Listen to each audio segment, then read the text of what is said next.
Today, let us start with something elementary and basic, that are cosines and sines. As we know, they are basic trigonometric functions that we learn in high school. So when someone asks you what sines or cosines are, what is the answer that we are supposed to give? Of course, in high school, we have learned this.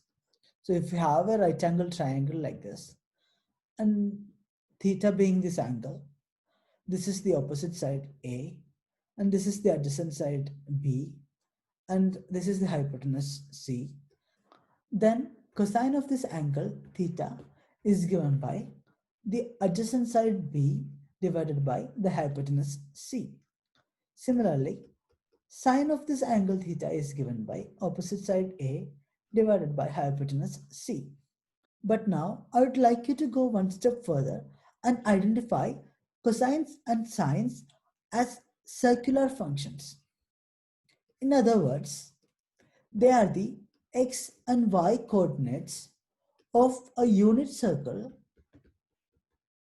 defined by the equation x squared plus y squared is equal to 1. So this is a unit circle with radius 1 and centered at the origin. So what we see here is a unit circle with an equation x squared plus y squared is equal to 1. It has a radius of 1 units. Let us consider a point on the unit circle with coordinates x and y. And let this angle be theta. And theta is the angle made by this line with respect to the x-axis. Now let us see what these x and y coordinates are in terms of this angle theta. To see that, we drop a perpendicular from this point to the x-axis. So this distance over here gives the x coordinate, and this distance here is the y coordinate. If we consider this right angle triangle over here, what is cosine of this angle theta? So it is given by the adjacent side x divided by the hypotenuse 1. So the x coordinate is given by the cosine of this angle theta. And let us see what sine theta is.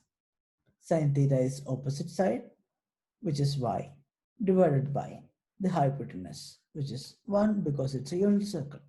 So the y coordinate of this point is given by sine of this angle theta, where theta is the angle made by this line, which is the line connecting this point and the origin, and the x-axis. So now I can safely say that the x and y coordinates are given by cosine of this angle and the sine of this angle.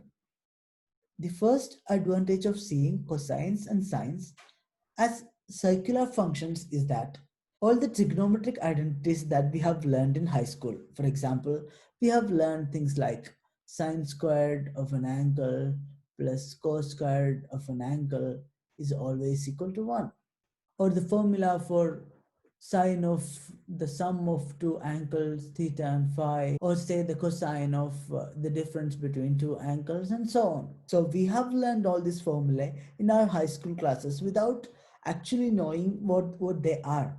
For example, if you look at the first formula here, sine squared theta plus cos squared theta is equal to 1. If we look at cosines and sines as circular functions, this formula is readily evident here. Like we see here, as long as we stay on the unit circle, whatever be this angle theta, the x coordinate squared, which is cos squared theta, and the y coordinate squared, which is sine squared theta, is always equal to 1 using Pythagoras theorem. So this formula here is now evident. Also, in our high school classes, we have learned stuff like sine of an angle theta is always positive in the first and second quadrants, and it is negative in the third and fourth quadrants. And similarly, we have learned such rules about cos theta also. So if we identify cosines and sines as the coordinates of a unit circle, As long as theta stays in the first quadrant, the y coordinate is always positive, which means that sine theta stays positive. Even if I move on to the second quadrant, the y coordinate is always positive, which means that sine of this angle theta stays positive as long as theta is in the first or the second quadrant. But as theta moves on to the third and the fourth quadrant, sine of this angle is negative. Similarly, for cosine, if theta is somewhere in the first quadrant or the fourth quadrant, the x coordinate, which is cosine of theta, is always positive, and it is negative for the second and the third quadrants. Let us consider a complex plane. Let the horizontal axis be the real part of the complex number and the vertical axis be the imaginary part of the complex number. Let z be any point on this complex plane. Now, in the Cartesian coordinate system, z has coordinates x and y, which means that z can be written as x plus I times y, where x is the real part of the complex number and y is the imaginary part of the complex number z. Also, you can represent this point z in polar coordinates. Let us draw a line connecting z and the origin. Let this line has a distance r. So z stays at a radial distance r from the origin. And let theta be the angle made by this radial line with respect to the real axis. So in the polar coordinate system, z can also be represented as r and theta. Now these x and y's are connected to r and theta by these equations: x equal to r cosine of theta and y is equal to r sine of theta. We have seen the Cartesian representation of z as x plus iy.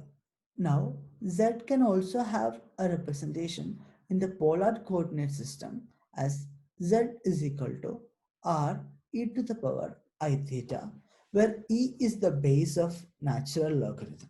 Here r is the radial distance to the point z and theta is the angle made by this radial line with respect to the real axis. So what if we consider a unit circle in the complex plane now? This is the equation that we have for a unit circle. Since in the polar coordinates x is equal to r cosine of theta and y is equal to r sine of theta, the equation for a unit circle in the polar coordinates will become r is equal to 1. And we know that any complex number z can be represented by r e to the power I theta. So on a unit circle, r is always equal to 1. So any point on a unit circle on a complex plane can be written as just e to the power I theta. We just need one parameter theta to describe all the points on the unit circle. But if we go back to the Cartesian coordinate system again, what is z? Z is equal to x plus iy. But what happens if we stay on a unit circle?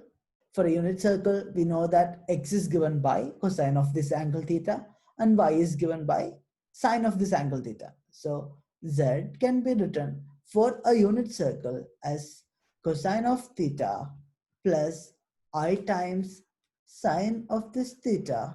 All the points on a unit circle on the complex plane can either be written as z is equal to e to the power I theta, or they can very well be represented as z is equal to cos theta plus I sine theta.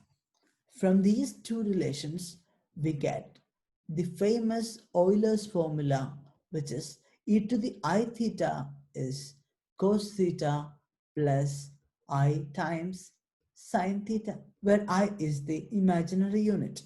When theta is equal to pi, we can rewrite this equation as e to the I pi is equal to cos pi, which is minus 1, plus I times sine pi, which is 0. This can be rewritten as e to the I pi plus 1 is equal to 0. This equation here is considered to be one of the most beautiful equations in mathematics. We have here the most important 5 fundamental constants in mathematics. E, the base of natural logarithm. I, the imaginary unit of complex numbers. Pi, which is the ratio of the circumference and the diameter of a circle. 1, the multiplicative identity. And finally 0, which is the additive identity. So by identifying cosines and sines as the coordinates of a unit circle, we even got an intuition for the famous Euler's formula, and we even derived the Euler's identity. Before concluding, I have a small remark to make. Just like cosines and sines are circular functions, these functions, the cos hyperbolic function and the sine hyperbolic function, are the x and y coordinates of a unit hyperbola defined by the equation x squared minus y squared is equal to 1, which is why they are called hyperbolic functions. Just like sines and cosines are cyclic functions, they are hyperbolic functions because they represent the x and y coordinates of a unit hyperbola. Let us try to roughly draw this. So this could be a unit hyperbola, and this point xy is given by cosec of A and sinH of A, where A is double the area of the segment. So this segment over here has an area of A over 2. So that was about seeing sines and cosines as circular functions or the coordinates of a unit circle, and a small remark about why cosec and sinH are called hyperbolic functions. See you in the next video. Bye.